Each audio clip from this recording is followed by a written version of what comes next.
तीन लोक में चार हैं, मंगल शरण श्रेष्ठ, अरहत सिद्ध वसादु गण, धर्म जैन जग ज्येष्ठ। तीर्थंकर जिन देव की, जिन वाणी को ध्याय, सार्वधर्म संक्षेप से, कहूँ चित्त हुलसाए।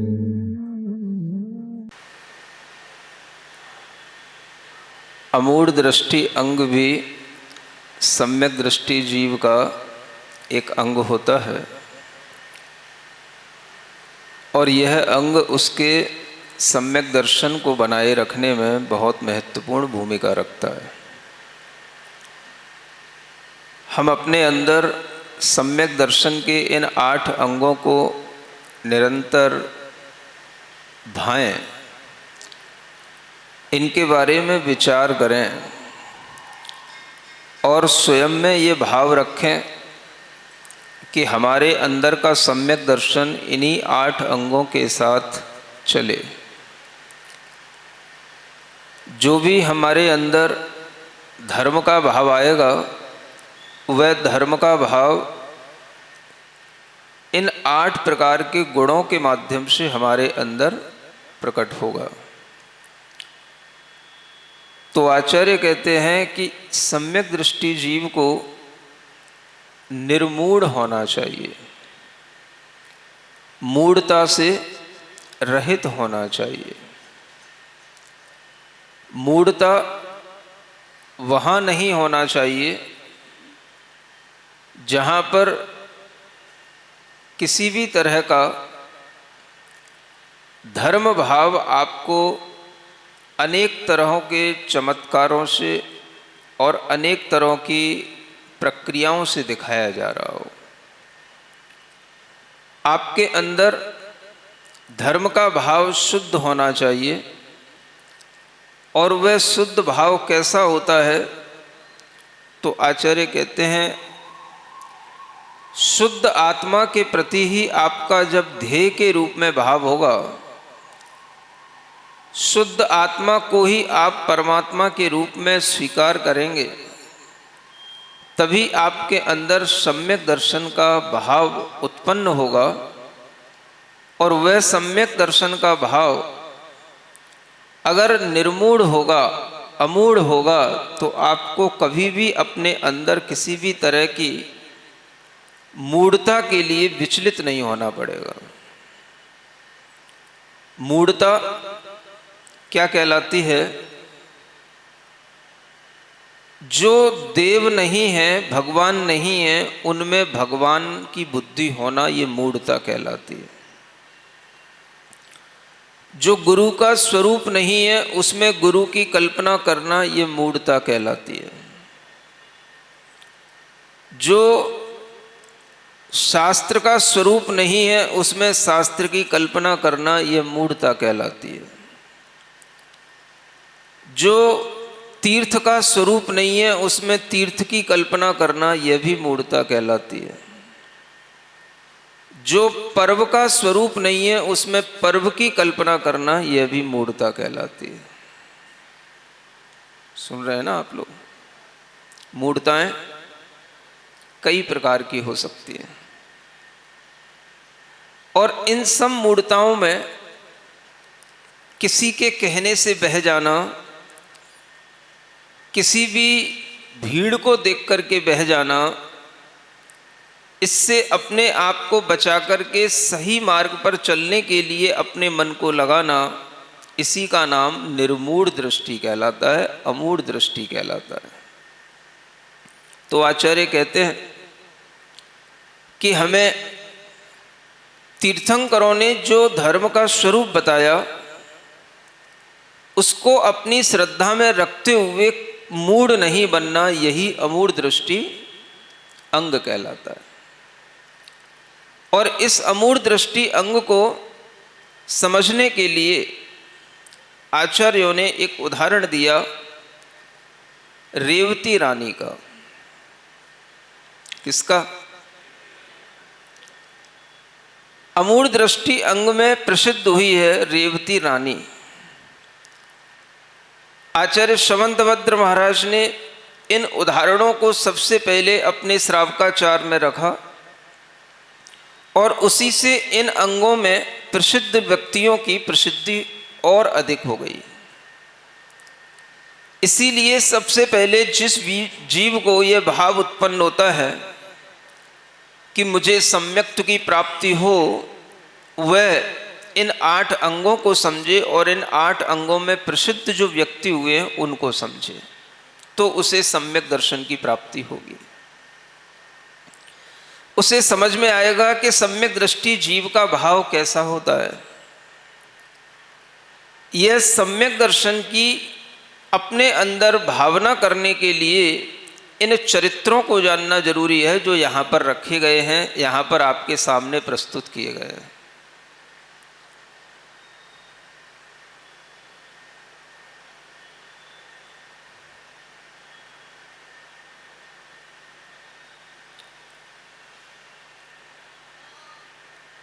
अमूढ़ दृष्टि अंग में प्रसिद्ध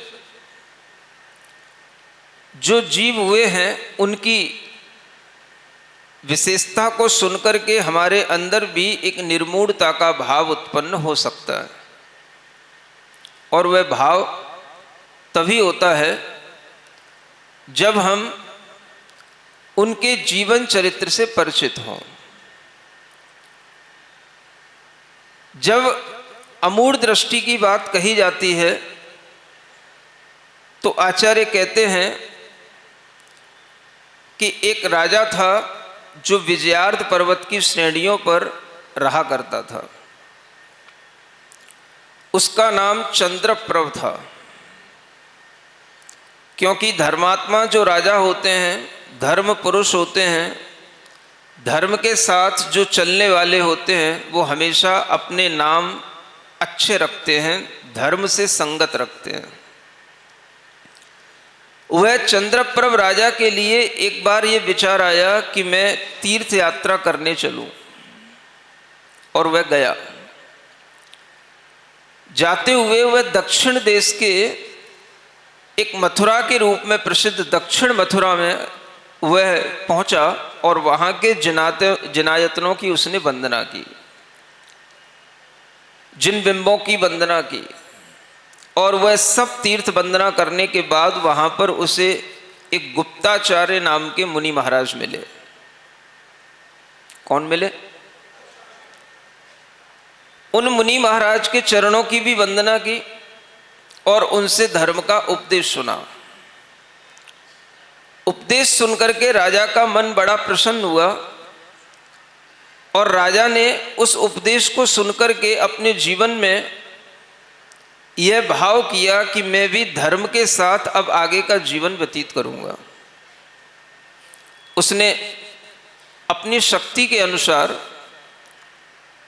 क्षुल्लक व्रत धारण कर लिया। क्षुल्लक व्रत जानते हो?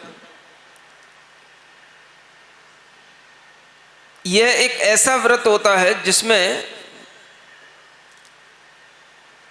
प्रतिमाओं को धारण करके गृहस्थ की दशा में उत्कृष्टता का अनुभव किया जा सकता है।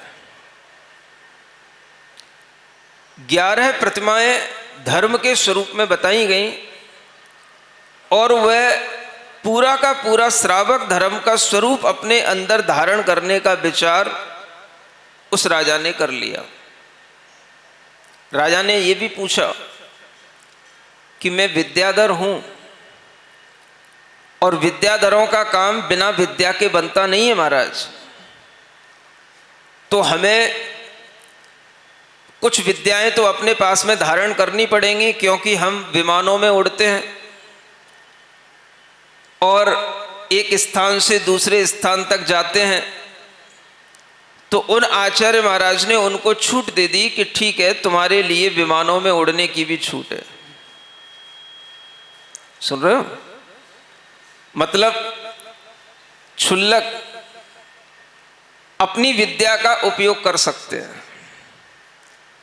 और उन्होंने वह विद्या धारण करके अपने व्रतों को पूर्ण करने के लिए मन तो बनाया ही, साथ में यह भी उन्होंने अपने मन का भाव बनाए रखा कि मैं सभी विद्याओं का अभी त्याग नहीं कर सकता, और उन्होंने वह आकाश में गमन करने वाली विद्या अपने पास में रख ली और उन व्रतों का भाव भी उन्होंने स्वीकार कर लिया। क्षुल्लक थे। व्रतों को धारण करने के उपरांत आचार्य महाराज ने उनसे कहा कि क्षुल्लक ऐसी विद्याओं को धारण कर सकते हैं जिससे वह एक स्थान से दूसरे स्थान पर चले जाएं। यद्यपि विद्या को धारण करना भी एक परिग्रह कहलाता है, लेकिन वह परिग्रह गृहस्थ धर्म में किसी स्थिति तक चल जाता है। क्षुल्लक का धर्म अभी पूर्ण रूप से परिग्रह के त्याग का नहीं होता, इसलिए आचार्य महाराज ने उन्हें अनुमति दे दी कि आप विद्या को धारण करके भी क्षुल्लक के व्रत धारण कर सकते हैं। आप सोचें कि विद्या का मतलब भी एक परिग्रह होता है, और विद्याएं भी अपने आप में रहती हैं अपने पास में, तो उनसे भी अपनी ममत्व बुद्धि जुड़े रहने के कारण से उन्हें भी शास्त्रों में परिग्रह कहा गया है। क्योंकि उन विद्याओं के संयोग से आप अनेक तरह की विक्रिया कर सकते हैं, अनेक रूप बना सकते हैं। उन विद्याओं के कारण से आप एक स्थान से दूसरे स्थान पर आकाश में गमन कर सकते हैं, और इन सब विद्याओं का संग होने के कारण से आपके लिए यह आपकी अपनी चीज ना होकर के यह दूसरी चीज है, इसको आपने अपने लिए स्वीकार किया है, इसलिए इसको भी आचार्यों ने परिग्रह कहा। लेकिन यह परिग्रह क्षुल्लक अवस्था तक चल सकता है। विद्या सिद्ध कर लेना, विद्याओं को अपने पास में रखना, विद्याओं का उपयोग करना, यह गृहस्थ धर्म में परिग्रह सहित होने के कारण से क्षुल्लक महाराज के व्रतों तक भी यह कार्य चल जाता है। अगर निर्ग्रंथ मुनि बनते हैं तो फिर विद्याओं को भी अपने लिए ग्रहण नहीं करना पड़ता। विद्याओं का त्याग करके विद्याधर राजा भी निर्ग्रंथ मुनि बनते हैं, और उन्हें विद्याधर मुनि कहा जाता है। रिद्धियों में णमो विद्याहरणम ऐसी एक रिद्धि आती है जिसका मतलब है विद्याधर जिन मुनियों को मेरा नमस्कार हो। तो विद्याधर अपनी विद्याओं को पूर्ण रूप से अगर त्याग कर देते हैं तो वह मुनि महाराज के व्रतों को भी अंगीकार कर लेते हैं। फिर वह इन विद्याओं के साथ में उड़ेंगे नहीं, चलेंगे नहीं। उन्हें अगर कोई सिद्धियां हो जाती हैं, कोई रिद्धियां हो जाती हैं, तो उनका उपयोग करते हुए वह आकाशगामिनी रिद्धि से वह आकाश में गमन कर सकते हैं। चारण रिद्धि से वह आकाश में गमन करते हुए एक स्थान से दूसरे स्थान तक पहुंच सकते हैं, लेकिन विद्याओं का उपयोग करते हुए नहीं। तो आपके लिए यह याद रहे कि विद्या अलग चीज है और रिद्धियां अलग चीज है। रिद्धियां एक तप की शक्तियां होती हैं, और विद्याएं ये देवी शक्तियां होती हैं जिन्हें हमें स्वीकार करना होता है। एक तरह से देव और देवियों को अपना मान करके स्वीकार कर लेना और उन्हें अपना दास बना करके रखना, उनसे काम लेना, ये विद्याओं के माध्यम से किया जाता है। तो कभी भी मुनि महाराज इस तरह से देव देवियों को अपना दास नहीं बनाते, क्योंकि दासी दास भी एक परिग्रह बन जाता है। इसलिए वह उन देवियों को भी अपना दास न बना करके उनसे किसी भी तरह से अपना काम नहीं लेते। यह वह परिग्रह से रहित होने के कारण से क्षुल्लक तक यह छूट रहती है, और क्षुल्लक तक वह इस तरह की विद्या आदि को धारण करके भी क्षुल्लक महाराज बन सकते हैं। सुन रहे हो ना? आपके पास अगर कोई विद्याएं हो, कोई सिद्धियां हो, तो आप क्षुल्लक महाराज तक के व्रत धारण कर सकते हैं। और अगर आप उन विद्याओं को, सिद्धियों को छोड़ने का भाव करें तो आप मुनि महाराज के व्रत भी धारण कर सकते हैं। किसी भी तरह का यह भाव जो बनता है वह अपने सामने जो आचार्य होते हैं, जिनसे हम दीक्षा आदि लेते हैं, उनके लिए वह अभिव्यक्त करके ही, स्पष्ट करके ही बनाया जाता है। तो जब इस तरह से उन्होंने उन मुनि महाराज के समक्ष चंद्रप्रभ राजा ने ये कहा कि मेरे लिए अभी आकाश में गमन करने वाली यह विद्या और विद्याधरों का जो प्रमुख विद्या का कार्य है, एक स्थान से दूसरे स्थान पर विमानों से जाने का, वह तो अभी मुझे करता रहना पड़ेगा, क्योंकि अभी तो मैं दक्षिण मथुरा की यात्रा करने आया हूँ, मेरा मन उत्तर मथुरा की यात्रा करने का भी है। सुन रहे हो, 2 मथुराएं हैं। उत्तर की मथुरा कहाँ है? आगरा के पास। और दक्षिण की मथुरा भी है, जो आपको जब दक्षिण जाओगे तो संज्ञान में आ जाएगी।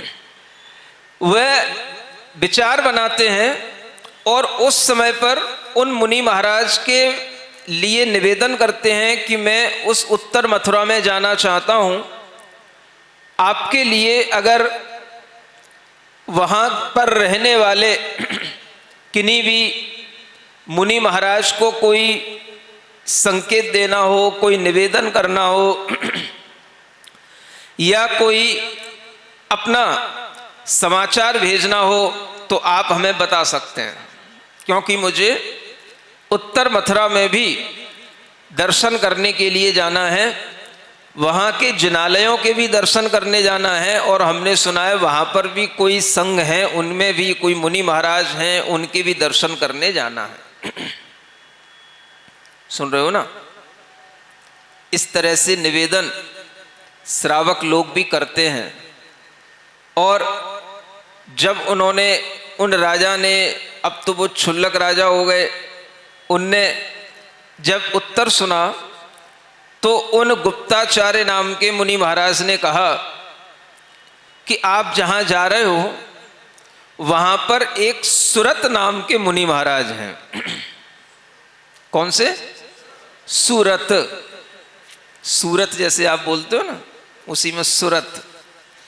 सुरत नाम के वह क्या कर रहा है भाई? उन मुनि महाराज के लिए मेरा नमोस्तु कहना, और वहां पर उस मथुरा के राजा वरुण की रानी है, जिसका नाम रेवती है। क्या नाम है? कौन की रानी है? वरुण राजा की रानी है। उन रेवती रानी के लिए मेरा धर्म वृद्धि आशीर्वाद उनके लिए कह देना। सुन रहे हो कि नहीं? मुनि महाराज भी दूर बैठे हुए श्रावकों के लिए श्रावक के ही माध्यम से आशीर्वाद पहुंचा देते हैं, और ये पहुंचाने की परंपरा प्राचीन है, शास्त्रोक्त है। क्या समझ में आ रहा है? एक श्रावक कहीं दूसरी जगह पर जाता है और वहां के श्रावक के लिए मुनि महाराज कह देते हैं कि उस रानी के लिए जाकर के मेरा धर्म वृद्धि आशीर्वाद कह देना, तो ये अपने आप में बहुत अधिक धर्म की वृद्धि का परिचायक भाव होता है। सुन रहे हो? लेकिन वर्तमान में तो बड़ा मुश्किल काम है। अगर किसी रानी के लिए हम आशीर्वाद पहुंचाएं किसी के माध्यम से, तो आप तो तमाशा बना दोगे। हैं? क्यों भाई? ये उनके लिए अलग से आशीर्वाद क्यों पहुंचाते हैं? ये उनके लिए अलग से उनको आशीर्वाद के लिए क्यों प्रेरित करते हैं? आपके अंदर तरह तरह के विचार उत्पन्न हो सकते हैं। सुन रहे हो? ये आपके मन की मलिनता है। और यह प्राचीन समय का एक समाचार की विधि हुआ करती थी, जिसमें मुनि महाराज के आशीर्वाद को ले जाना, और जहां पर जिस तरह से मुनि महाराज ने कहा है वहां तक उस आशीर्वाद को पहुंचा देना। सुन रहे हो? मुनि महाराज दूसरे मुनि महाराज के लिए भी अपना समाचार पहुंचाते हैं श्रावकों के माध्यम से, और ये भी कहते हैं कि उनसे मेरा नमोस्तु निवेदन करना, उनसे मेरे स्वास्थ्य के बारे में बता देना, और उनका स्वास्थ्य भी पूछ करके मेरे पास आकर के मुझे बता देना। ऐसे तरह तरह से समाचार की विधियां श्रावकों के माध्यम से आदान प्रदान करने का यह सिस्टम प्राचीन है। आप सोचो, बिना मोबाइल के भी उस समय पर मुनि महाराजों को यह ज्ञात रहता था कि कहां पर कौन कौन से मुनि महाराज विद्यमान हैं। सुन रहे हो? और मुनि महाराज को मुनि महाराज की जानकारी तब भी रहती थी और आज भी रहती है। मोबाइल से नहीं रहती, श्रावकों के माध्यम से हो जाती है। श्रावक ही आ करके सब बता देते हैं, महाराज उन मुनि महाराज का चातुर्मास वहां हो रहा है, उनका वहां हो रहा है, और इस तरह से ये जो जानकारियां मिल जाती हैं, इसी जानकारी से मुनि महाराज को ये भी कभी कभी ज्ञान रहता है कि वह मुनि महाराज का आचरण कैसा है, उनका ज्ञान कैसा है, उनकी चर्या कैसी है, उनका तप कैसा है। यह सब ज्ञान भी मुनि महाराजों को आपस में रहा करता है। सुन रहे हो? पहले भी रहता था, आज भी रहता है। केवल अगर किसी भी तरह से उनका दर्शन ना भी किया हो, कभी आपस में ना भी मिले हो, तो भी यह जानकारी मुनि महाराजों को रहती है कि कौन मुनि महाराज का ज्ञान कैसा है, उनका आचरण कैसा है, उनका सम्यक्त्व कितना दृढ़ है, और कौन क्या तरह की चर्या कर रहे हैं। ये सब मुनि महाराजों को मुनि महाराज के बारे में ज्ञान रहता है। सुन रहे हो ना? जैसे एक डॉक्टर सब डॉक्टरों के बारे में जानता है, एक सीए सब सीए की जानकारी रखता है, कौन कौन सीए कहाँ कहाँ पर हैं, एक लॉयर सभी लॉयर की जानकारी रखता है, और एक जज जिस तरह से सभी जजों की जानकारी रखता है, ऐसे ही जो मुनि महाराज हैं वह सब मुनि महाराजों की जानकारी भी अपने पास में रखते हैं।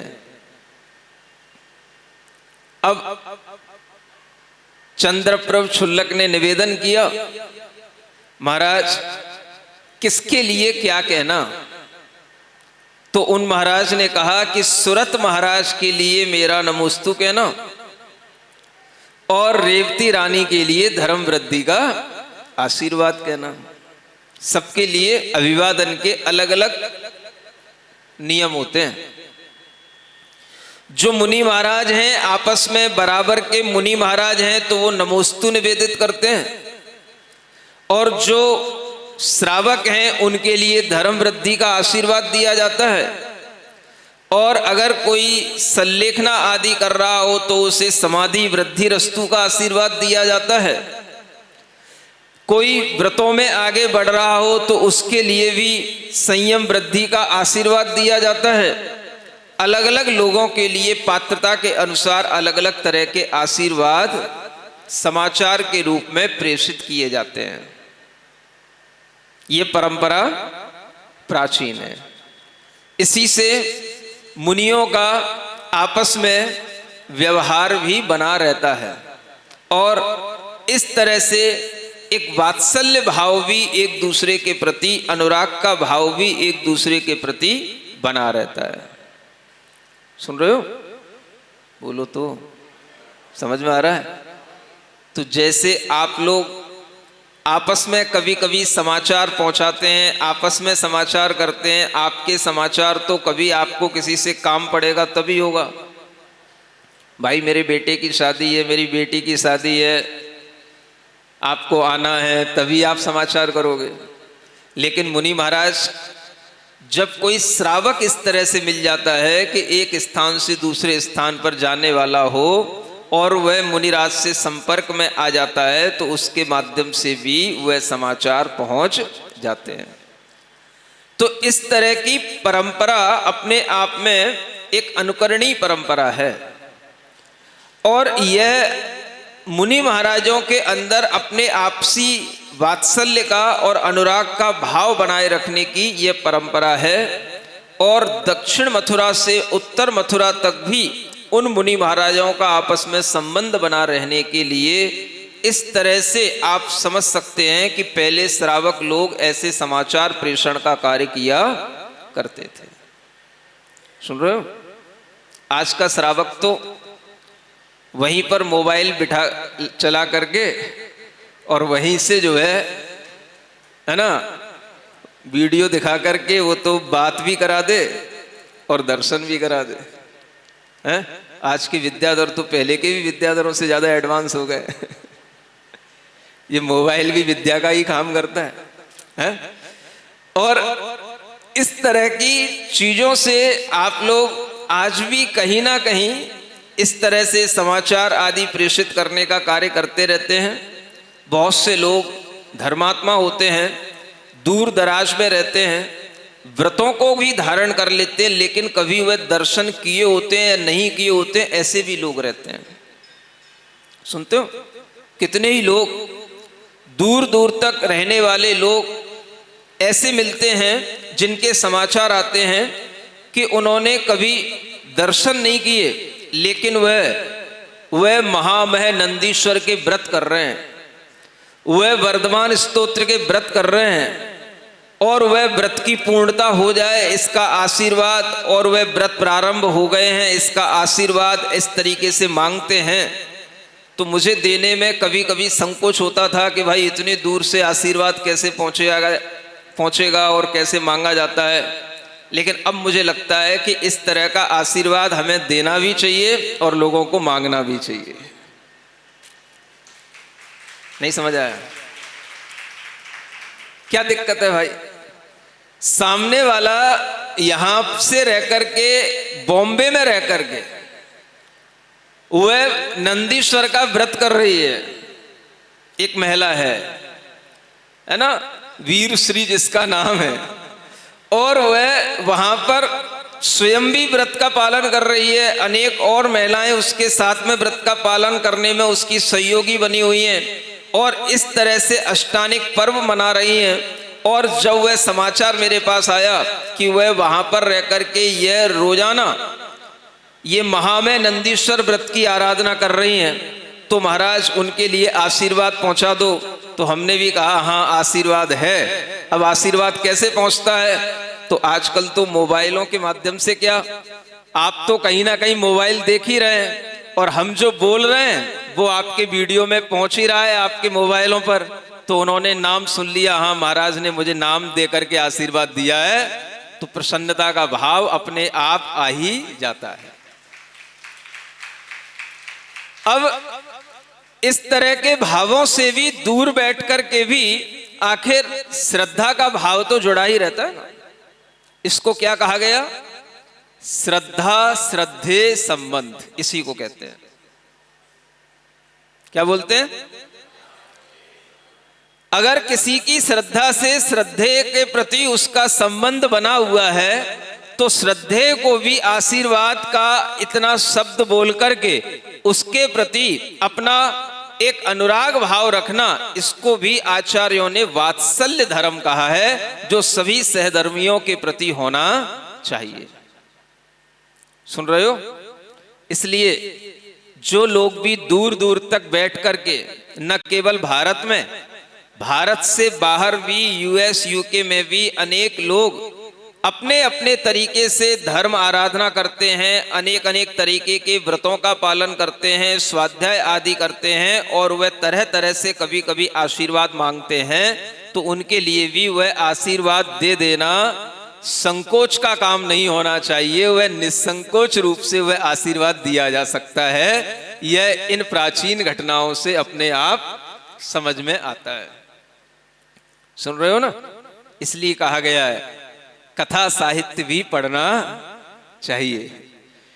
कथाओं के माध्यम से आपको पुराने जीवन शैली का और प्राचीन काल में होने वाली मुनिचर्या का भी आपको ज्ञान होता है, और उनसे भी आप अच्छे गुणों को ग्रहण करके कि किस तरह से वह वात्सल्य भाव मुनि महाराज भी अपने अंदर बनाए रखते हैं, और इस व्यवहार धर्म को भी कितने अच्छे से वह निभाते हैं, यह भाव अपने लिए कितना भीतर का वह सम्यक दर्शन का भाव पुष्ट करता है, यह इन घटनाओं से जानने में आता है।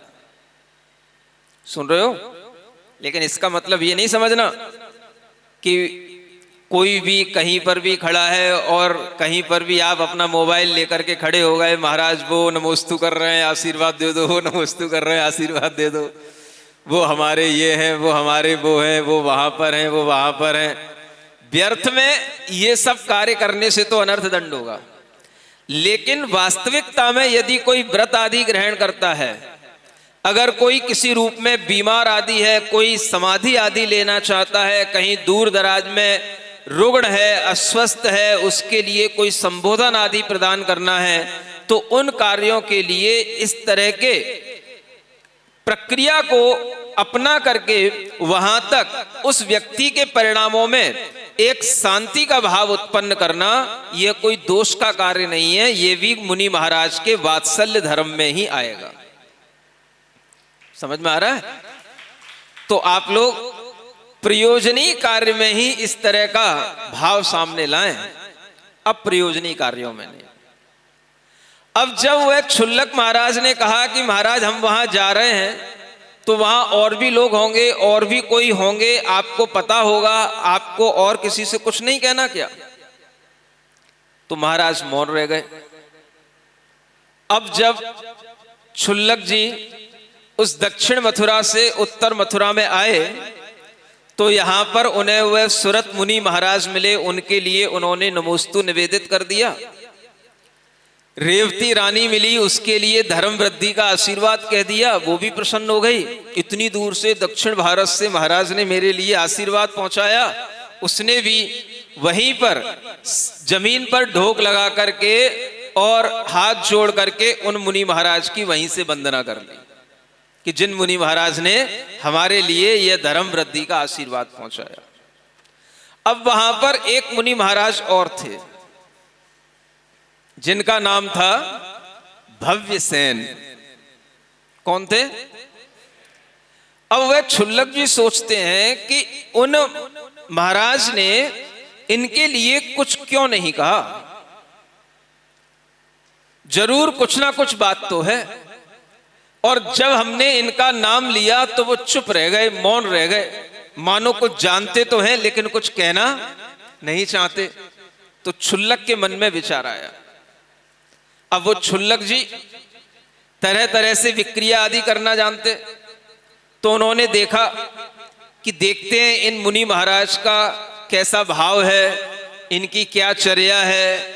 तो उसने इस भाव को समझने के लिए क्षुल्लक ने उन मुनि महाराज के आगे पीछे चलते हुए उनके आचरण को देखा, और जो बातें वह समझता था कि ये मुनि धर्म के योग्य नहीं है, वो देख रहा था कि मुनि महाराज ये भी कार्य करते जा रहे हैं। सुन रहे हो? ऐसे भी कुछ कार्य होते हैं। मुनि महाराज के लिए ऐसे कार्य तो बहुत सारे होंगे, क्योंकि उनके पंच महाव्रत हैं। अहिंसा का पालन करना सबसे पहला धर्म है, और ये श्रावक को भी ज्ञात रहता है कि हिंसा किन किन स्थानों पर होती है, किस तरह की चीजों का प्रयोग करने से हिंसा होती है। यह श्रावक को भी ज्ञात रहना चाहिए, और होता ही है। और इस तरह की चीजों का प्रयोग करने से हिंसा होती है, तो वह मुनि महाराज को देख करके कि ये तो निशंक होकर के क्या कर रहे हैं, उस क्षुल्लक ने उनकी परीक्षा करने के लिए अपनी विक्रिया से ऐसे कुछ सामने वातावरण उपस्थित कर दिए जो मुनि महाराज के योग्य नहीं थे। और मुनि महाराज ने उन सब कार्यों को करते हुए उसमें हिंसा नहीं मानी, जबकि हर कोई इस बात को जानता है, और वह क्षुल्लक भी जानते थे कि हिंसा किन किन पदार्थों में होती है, कैसी भूमि पर चलने से होती है, कैसे जल का प्रयोग करने से होती है, और वह मुनि महाराज होकर के भी इस तरह की बातों में कोई भी अपना इंटरेस्ट नहीं रख रहे हैं। सुन रहे हो? कहां चल रहे हैं, कहां बैठ रहे हैं, कैसे जल से शुद्धि कर रहे हैं, ये सब ज्ञान मुनि महाराज को होता है, लेकिन फिर भी जानबूझ करके उस पर ध्यान नहीं देना। इससे उन क्षुल्लक ने समझा कि इनको जिनेंद्र भगवान की वाणी पर विश्वास नहीं है, इसलिए यह जानबूझ करके भी इस तरह के जल का उपयोग कर रहे हैं जो जल मर्यादित नहीं है, प्रासुक नहीं है, और फिर भी उसका वह अपने लिए उपयोग कर रहे हैं। उस भूमि का उपयोग कर रहे हैं जिस पर अनेक तरह के घास आदि में होने वाले जीव हैं और उस पर निस्संक होकर के बैठ रहे हैं। इस तरह की चीजें जब क्षुल्लक जी ने देखी तो उन्हें लगा कि ये मुनि महाराज के लिए नमोस्तु उन मुनि महाराज ने इसीलिए नहीं भेजी। अब मुझे समझ में आ गया। अब ये भी कोई चीज होती है समझने की कि नहीं? क्या सुन रहे हो? कैसी भूमि का उपयोग करना, जीव हिंसा कहां हो रही है उसका ध्यान रखना कि नहीं रखना, कैसे जल का उपयोग करना, जो मुनि महाराज के उपयोग करने वाली चीजें हैं उनमें अहिंसा का ख्याल रखना, यह भी एक अपने आप में बहुत बड़ा ज्ञान होता है।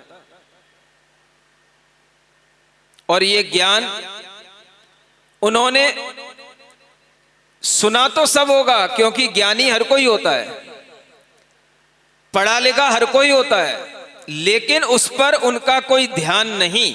इसी का मतलब है कि उस ज्ञान को उन्होंने अपने चारित्र में उतारा नहीं, और उन्हें भगवान की वाणी पर इस बात का विश्वास नहीं कि इन कार्यों में हिंसा है और हम फिर भी इस कार्य को निशंक होकर के किए जा रहे हैं। तब क्षुल्लक महाराज ने समझा मुनि महाराज के मौन रहने का क्या कारण था। सुन रहे हो? वो राजा भी थे, बाद में उनके लिए क्षुल्लक व्रत लेने का भाव भी हो गया, लेकिन आप श्रावकों को भी ये चीजें सीखनी चाहिए। ये चीजें सीखनी चाहिए कि कैसे हमें ये बात समझ में आए कि चर्या क्या होती है, चारित्र क्या होता है, आचरण क्या होता है, हिंसा क्या होती है और अहिंसा क्या होती है।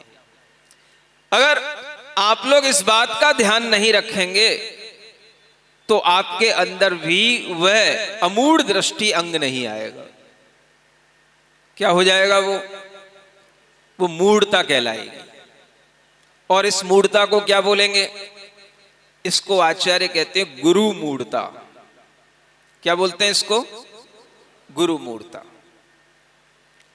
यह गुरु मूढ़ता नहीं आए, अमूढ़ दृष्टि अंग का पालन हो और हमारे अंदर इस तरह का विचार भाव बना रहे कि सम्यक दर्शन का यह अमूढ़ दृष्टि अंग अगर हमें हमेशा धारण करना है तो हम इस बात पर ध्यान दें कि चाहे देव हो, चाहे गुरु हो, चाहे शास्त्र हो, उनका जो स्वरूप है उस स्वरूप के अनुसार हमको वह स्वरूप मान्य है। इस बात पर हम कभी भी अपने अंदर किसी भी तरह से मूढ़ता नहीं लाएंगे कि अगर हमें स्वरूप के विपरीत काम दिखाई दे तब भी हम उस स्वरूप को वैसा ही माने। पात्र सामने 3 थे, 2 के विषय में तो मुनि महाराज ने बोला था। अब उन क्षुल्लक के मन में विचार आया कि एक गृहस्थ रानी के लिए उन मुनि महाराज का आशीर्वाद देना ये बहुत बड़ी बात होती है। आखिर इस रानी में ऐसा क्या है जो उसके लिए इन मुनि महाराज ने आशीर्वाद दिया और ये मुनि महाराज के लिए उनके लिए आशीर्वाद नहीं दिया, उनके लिए नमोस्तु नहीं बोला। सुन रहे हो? तो अब क्षुल्लक के मन में क्या उथल पुथल हुई। रेवती रानी के बारे में सोचते हैं, उनके पास चलते हैं कि रेवती रानी में ऐसा क्या है कि एक गृहस्थ होकर के, एक राजा की रानी होकर के, एक गृहिणी के लिए भी उन मुनि महाराज ने उससे कहा कि जाओ उनके लिए कहना धर्म वृद्धि रस्तु। वह रानी अपने आप में धर्म का पालन करने वाली सम्यक दृष्टि रानी है, उसके लिए धर्म वृद्धि का आशीर्वाद है।